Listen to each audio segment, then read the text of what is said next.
할렐루야. 오늘도 이 자리에서 삼위일체 하나님을 예배하는 저와 여러분, 예수 흔적교회 모든 성도에게 하나님의 은혜와 사랑이 가득하기를 축복합니다. 아멘.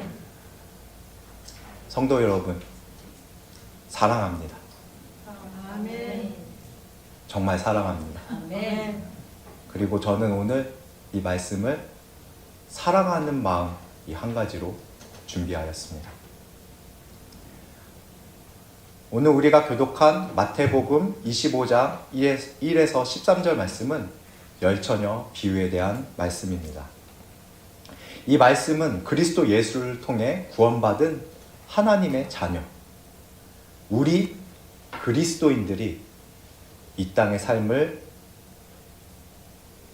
현재 우리가 살고 있는 삶을 마치고 죽어서 가는 천국, 하늘나라에 들어갈 수 있는지, 다시 오실 신랑이신 그리스도 예수의 재림, 어린 양의 혼인잔치에 들어가는 사람은 어떠한 삶을 살아가야 하는지를 알려주는 매우 중요한 본문입니다. 저는 오늘 이 말씀을 통해 여기 계신 저와 여러분이 어떻게 구원의 완성을 이뤄가고 있는지, 하나님을 경험하는 삶, 산 믿음의 삶, 살아있는 믿음의 삶을 살아가고 있는지를 살펴보기를 원합니다. 오늘 본문이 기록된 마태복음은 총 28장으로 이루어져 있습니다. 그리고 본문이 기록된 25장 뒤에 이어지는 26, 27, 28장에는 예수님께서 십자가의 고난을 당하시고 죽으시고 부활하신 사건이 기록되어 있습니다. 그래서 이 25장에는 하나님 나라에 대한 가르침을 마지막으로 주신 장으로 볼 수 있습니다. 예수님께서는 열처녀의 비유, 하늘나라를 혼인잔치에 비유하여 설명하셨습니다. 먼저 1절에서 4절입니다. 제가 읽겠습니다. 그때 천국은 마치 등을 들고 신랑을 맞으러 나간 열처녀와 같다 하리니 그 중에 5은 미련하고 5은 슬기있는 자라. 미련한 자들은 등을 가지되 기름을 가지지 아니하고 슬기있는 자들은 그릇에 기름을 담아 등과 함께 가져갔더니. 1절에서 천국은 등을 들고 신랑을 맞으러 나간 열처녀와 같다고 하였습니다. 여기서 두 그룹이 나옵니다. 첫 번째 그룹인 5명의 처녀들은 미련하다고 했습니다. 이유인즉슨 등은 가졌는데 기름은 가지고 있지 않았다고 하였습니다.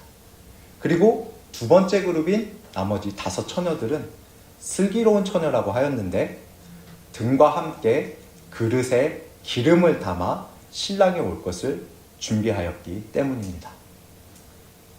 본문에서 혼인잔치는 밤에 이루어졌다고 했습니다. 우리 결혼식은 지금 대한민국에서 2026년 결혼식은 대부분 낮에 하잖아요. 그리고 저녁 시간대 하더라도 밤 10시, 11시, 12시에 하는 혼인잔치는 없습니다. 그런데 이때 당시의 결혼식이 밤에 이루어진 것은 당시 유대 사회의 풍습과 그리고 기후 조건의 영향을 받았음을 얘기해야 될 것 같습니다.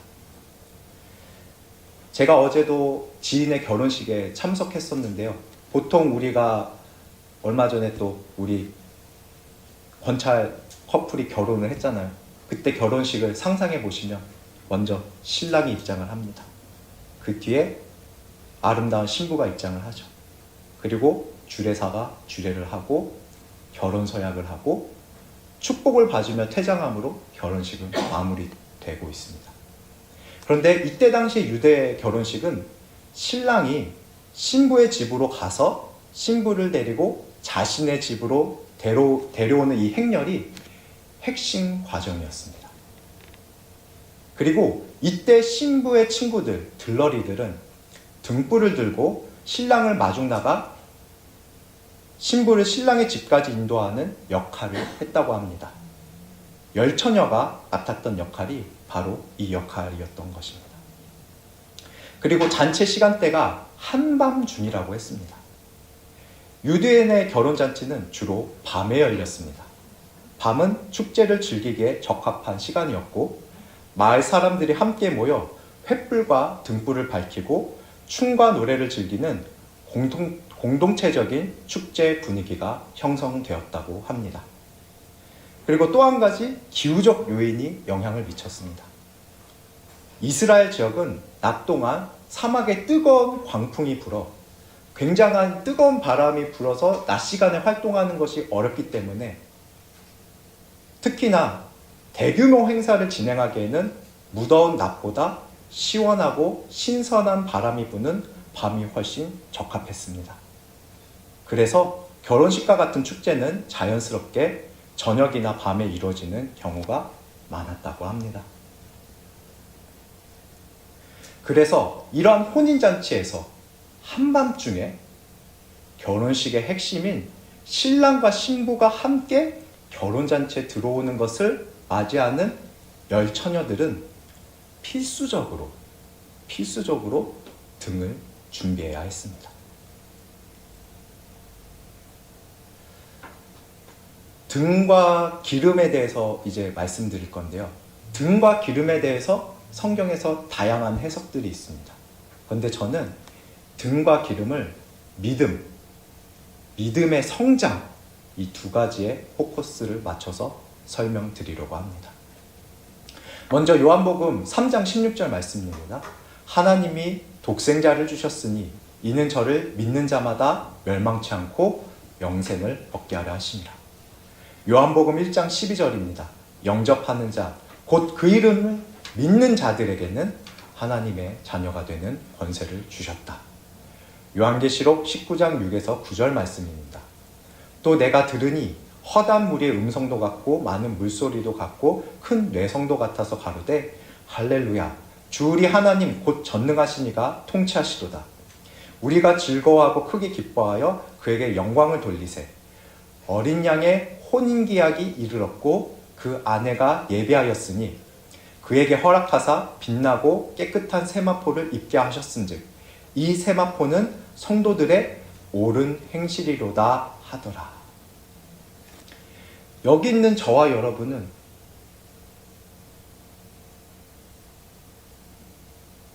모두 침례를 받았습니다. 모두 침례 받으셨어요. 그럼 하나님의 자녀라는 겁니다. 성령으로 아니하고는 누구든지 예수를 주시라 할 수 없다고 했습니다. 예수를 우리가 보지 못했지만 믿고 사랑합니다. 우리 모두 하나님의 자녀입니다. 믿음이 있습니다. 그래서 본문에 언급된 혼인잔치는 믿음으로 구원받은 하나님의 백성이 재림하실 다시 오실 어린 양 그리스도 예수의 혼인잔치에 초대된 상태를 의미하는 겁니다.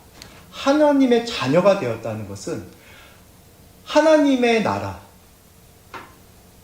재림하셔서 다시 오셔서 하나님께서 우리와 영원히 사실 새하늘과 새 땅에 들어갈 자격을 얻었다는 것을 의미하는 것입니다.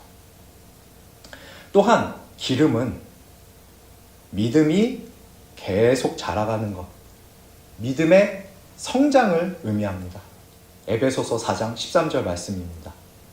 우리가 다 하나님의 아들을 믿는 것과 아는 일에 하나가 되어 온전한 사람을 이루어 그리스도의 장성한 분량이 충만한 데까지 이르리니. 우리는 흔히 믿음을 받는 것, 받아서 간직하고 있거나 또는 간직했던 것이 잃어버려서 사라지는 것으로 생각할 수 있습니다. 이러한 것도 틀린 해석은 아닙니다. 그런데 에베소서 4장 13절에 보면 믿음은 자라는 것이라고 했습니다.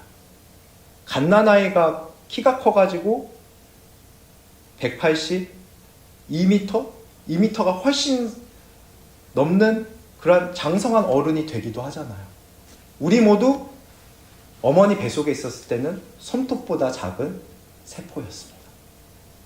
그런데 지금은 우리가 모두 장성했잖아요. 이처럼 믿음도 자라는 것이라는 것입니다. 크는 것이라는 것입니다. 성장하는 것이라는 것입니다. 그래서 결론은 이렇습니다. 등은 있고, 그런데 기름이 없어서 등에 불이 붙지 않아 주위를 환하게 비추지 못하면 그 등은 무거운 짐이 될 수도 있다는 것입니다. 믿음은 있는데 믿음이 자라지 못하는 상태가 있을 수도 있다는 것입니다. 이어서 5절에서 10절 말씀입니다. 신랑이 더디 오므로 다 졸며 잘세. 밤중에 소리가 나되 보라 신랑이로다. 맞으러 나오라 하매 이에 그 처녀들이 다 일어나 등을 준비할세. 일어난 자들이 슬기있는 자들에게 이르되 우리 등불이 꺼져가니 너희 기름을 좀 나눠달라 하거늘 슬기있는 자들이 대답하여 이르되 우리와 너희가 쓰기에 다 부족할까 하노니 차라리 파는 자들에게 가서 너희 쓸 것을 사라 하니 그들이 사러 간 사이에 신랑이 오므로 준비하였던 자들은 함께 혼인잔치에 들어가고 문은 닫힌지라. 혼인잔치가 준비되었고 신랑이 오기로 예정이 되었는데 생각보다 신랑이 늦게 오고 있었습니다. 그리고 10명의 처녀들이 신랑이 오기로 오는 것을 기다리고 있는 시간은 한밤중이었습니다. 당연히 잠이 쏟아지는 시간입니다. 이 밤중에 10명의 처녀는 신랑이 오기를 기다렸습니다. 그러다가 자연스럽게 그들은 졸았고 깨어나십시오. 그들은 졸았고 잠까지 들었습니다. 시간이 어느 정도 지났을까요?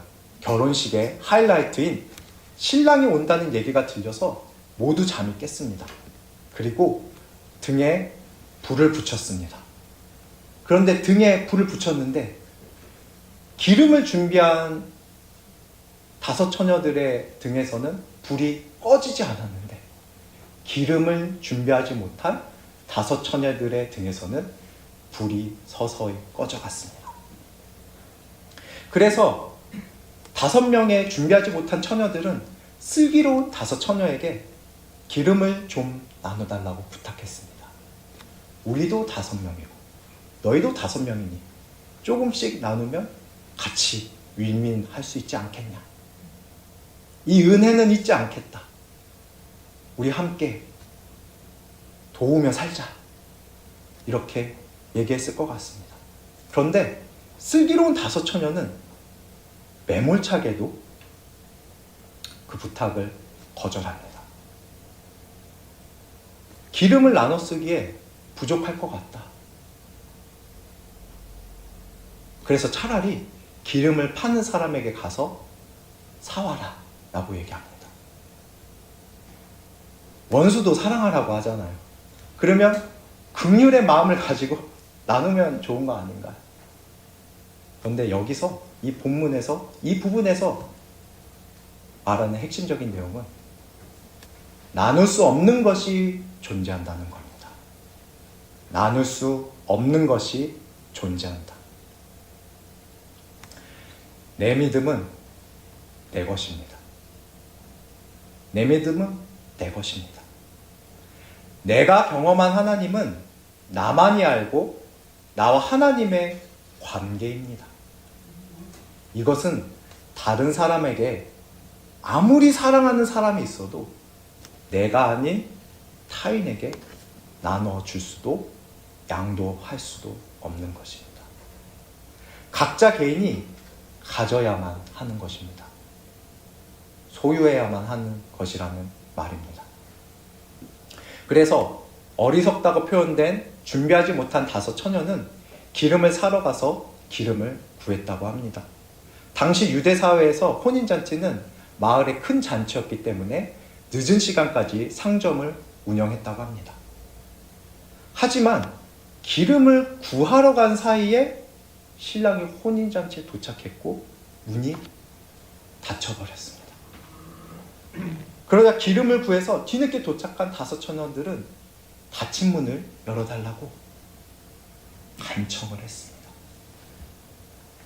주님, 주님, 우리에게 문을 열어주십시오. 그러나 주인이 매몰차게 얘기합니다. 내가 너희를 알지 못한다. 아까 제가 읽었던 에베소서 4장 13절 말씀 다시 읽겠습니다. 우리가 다 하나님의 아들을 믿는 것과 아는 일에 하나가 되어 온전한 사람을 이루어 그리스도의 장성한 분량이 충만한 데까지 이르리니. 에베소서 4장 13절에서 믿는 것과 아는 일의 원문의 번역은 믿음과 하나님의 아들을 아는 지식의 일치, 믿음과 하나님의 아들을 아는 지식의 일치입니다. 그리고 아는 일이라고 번역된 말의 언어적 의미는 피상적인 정보가 아니라 체험적이고 관계적이며 깊이 있는 온전한 알을 의미합니다. 즉 그리스도를 단순히 지식으로 아는 것이 아니라 인격적으로 깊이 경험하며 알아가는 것을 뜻하는 것입니다. 단순히 예수께서 나를 구원하셨다는 사실을 믿고 생각하는 차원이 아니라 하나님의 살아계심을 지금 내 삶에서 경험하고 있는가, 지금 내가 하나님과 인격적인 관계를 맺고 있는가를 말하고 있는 것이라는 뜻입니다. 베드로후서 1장 5절에서 11절 말씀입니다. 이러므로 너희가 더욱 힘써 너희 믿음의 덕을, 덕의 지식을, 지식의 절제를, 절제의 인내를, 인내 경건을, 경건의 형제 우애를, 형제 우애의 사랑을 공급하라. 이런 것이 너희에게 있어 흡족한 줄 우리 주 예수 그리스도를 알기에 게으르지 않고 열매 없는 자가 되지 않게 하려니와 이런 것이 없는 자는 소경이라 원시치 못하고 그의 옛 죄를 깨끗게 하심을 잊었느니라. 그러므로 형제들아 더욱 힘써 너희 부르심과 택하심을 굳게 하라. 너희가 이것을 행한즉 언제든지 실족지 아니하리라. 이같이 하면 우리 주 곧 구주 예수 그리스도의 영원한 나라에 들어감을 넉넉히 너희에게 주시리라. 베드로후서는 예수님의 제자였던 사도 베드로가 재림하실 다시 오실 그리스도 예수를 기다리는 그리스도인들에게 당부하는 편지로서 기록된 말씀입니다. 그리고 베드로후서 1장 5절에서 11절은 믿음, 덕, 지식, 절제, 인내, 경건, 형제 우애, 사랑 8가지 덕이라고 일컬어지는 이 8가지의 믿음의 덕을 쌓아가는 것이 구원의 완성과 매우 밀접한 것임을 설명하고 있습니다. 이 8가지의 덕이 무엇을 의미하는지는 시간상 다음에 자세히 설명드리도록 하겠습니다. 그런데 우리가 기억해야 될 아주 중요한 사실은 믿음과 사랑으로 하나님과 인격적인 관계 맺음으로 믿음과 사랑, 하나님과 관계 맺음으로 구원의 완성, 즉 하나님 나라에 들어간다는 사실입니다. 8절에서 11절을 제가 조금 풀어서 읽겠습니다. 여기에는 이제 8가지 덕이 먼저 있었습니다. 이런 것이 너희에게 있어 흡족한즉 너희로 우리 주 예수 그리스도를 알기에 게으르지 않고 열매 없는 자가 되지 않는다. 그런데 이런 것이 없는 자는 소경 같은 자다. 영적인 소경이다. 멀리 보지 못하고 영적인 것을 보지 못하고 하나님의 나라를 보지 못하고 그의 옛 죄를 깨끗하게 하심을 잊었다. 구원받았음을 잊었다. 그러므로 형제들아 더욱 힘써 너희 부르심과 택하심을 굳게 하라. 너의 부르심, 너의 사명, 너의 택하심, 하나님의 자녀됨을 굳게 하라. 너희가 이것을 행한즉 언제든지 실망하지 않을 것이다. 이같이 하면, 이것을 하면 우리 주 곧 구주 예수 그리스도의 영원한 나라에 들어감을 넉넉히 너희에게 주실 것이다 라고 합니다. 사랑하는 예수 혼적교회 성도 여러분, 오늘 본문 말씀의 결론으로 가겠습니다. 저는 오늘 말씀을 두 가지로 요약하겠습니다. 첫 번째, 인생의 결정적인 순간에 준비는 나눌 수 없다는 것입니다. 각자의 몫은 각자 준비해야 한다는 말입니다. 두 번째로, 나는 무엇을 위하여 그리고 어느 때를 위하여 준비하며 사는가입니다. 우리 인간은 평생 준비하며 살아갑니다. 여기 있는 저와 여러분, 우리 모두는 유년기를 지나서 대여섯 살 정도 무렵부터는 의도적으로 한글과 숫자를 배우기 시작했습니다. 그리고 초등학교, 중학교, 고등학교, 그리고 대학교까지 가서 수많은 지식들을 배우고 내 안에 많은 경험들을 쌓아왔습니다. 그런데 우리가 지금까지 해온, 그리고 앞으로도 해가야 할 이러한 수많은 행위들의 목적은 간단히 요약해서 잘 먹고 잘 살기 위함입니다. 내 꿈을 이루기 위함입니다. 그리고 우리는 일자리를 구해서, 이미 일자리를 가지고 있는 분이 대부분이시겠지만 일자리가 없는 분들 일자리를 구해서 돈을 벌면서 언젠가 맞이하게 될 노년의 삶을 준비하며 살아갑니다.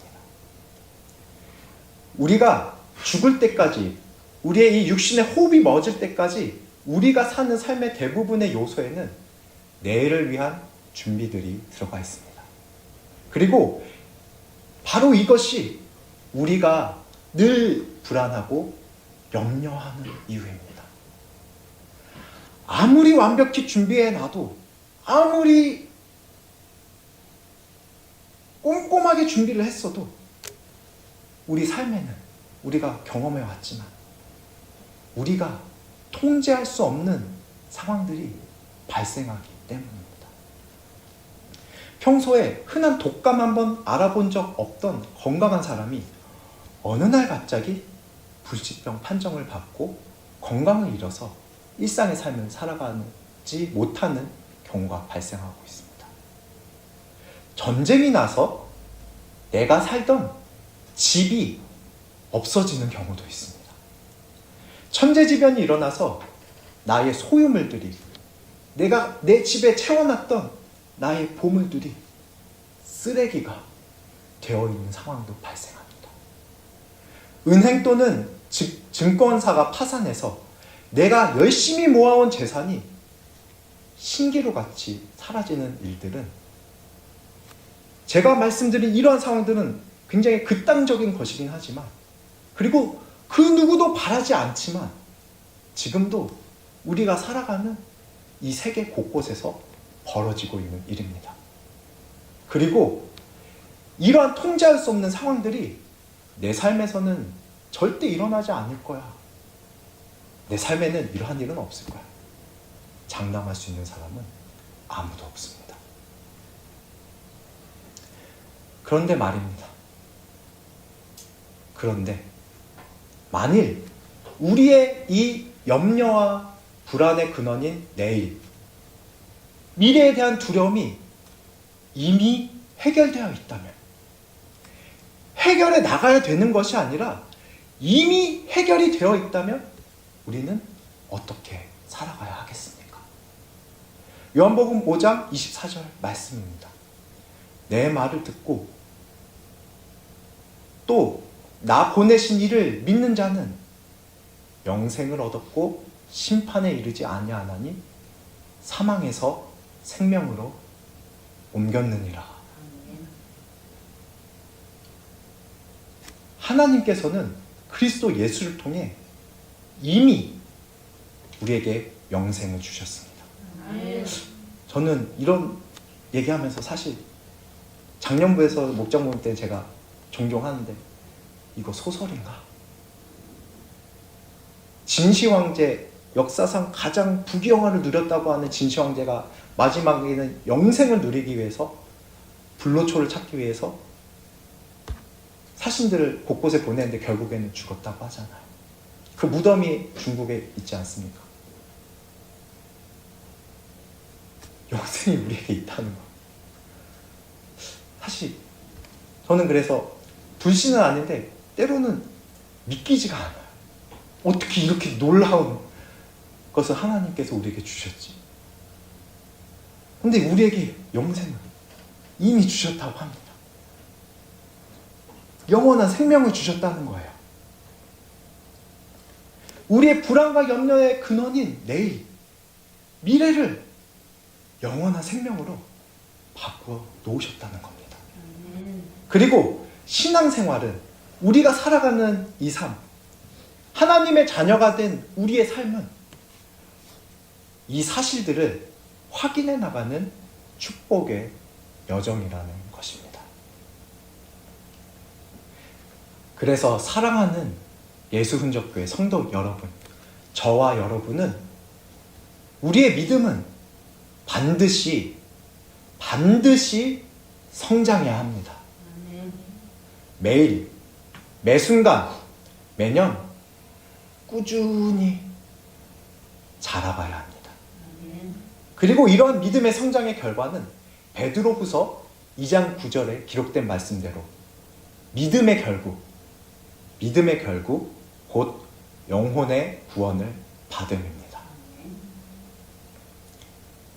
여기 계신 저와 여러분 모두 우리 구주 예수 그리스도의 영원한 나라에 들어감을 넉넉히 받기를 간절히 소망하고 축원합니다. 아멘. 우리 이 시간 함께 눈을 감고 기도하겠습니다.